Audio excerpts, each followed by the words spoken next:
So right now we're at the 9th of April 2025. I do want to talk about buyers commissions and some of the things that a lot of buyers aren't expecting in the market. Right now we have 623 total active listings. We have 27 of those that are coming soon. If you don't have a real estate agent, if you do have a real estate agent, hit them up and ask them to send you those coming soon listings so you can see what's coming onto the market so you can best prepare. It just makes sense. If you don't have an agent, reach out to me. I'll be more than happy to send that to you.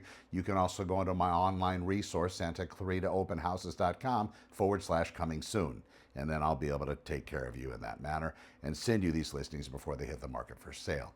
Now, let's talk about this commission structure and the way that it works. If you're a real estate seller and you get an offer from another agent that's representing the buyer in your particular case, and that particular buyer's agent, through the buyer, is asking for X amount of dollars for you to contribute to that agent's commission, more than likely you're going to see what other offers you've received.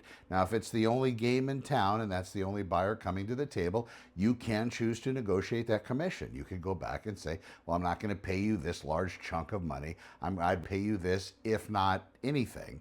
And then that agent needs to go back to the buyer, and then to be able to get compensation, that should have been a discussion the buyer had with the buyer's agent at some point. Also, that's going to be in contract. So that should be something that also has been worked out previously to this even happening. Now, just to let you know, if you're a real estate buyer out there, the sellers are going to look at their bottom line.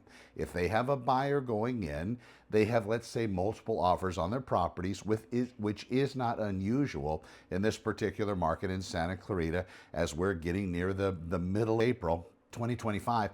That being the case, if they have 3 offers that they've received, let's say, and in those offers you have a couple agents asking for nothing astronomical, but maybe what could have been viewed as a typical market commission back in the day, and then they have another agent asking quite a bit more than that, which we do see representing sellers out there, then which one is the seller going to be most likely to choose?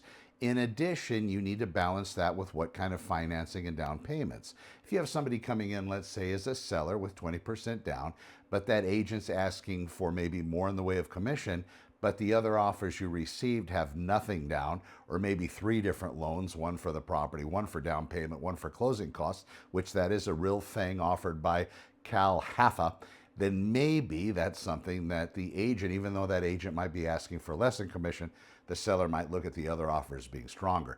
But at the end of the day, it's all negotiable. You, as a real estate buyer, what's important to you is selecting an agent that understands that concept, and they're not going to turn the seller off to your transaction because of what they're asking for. We'll see you in the next one.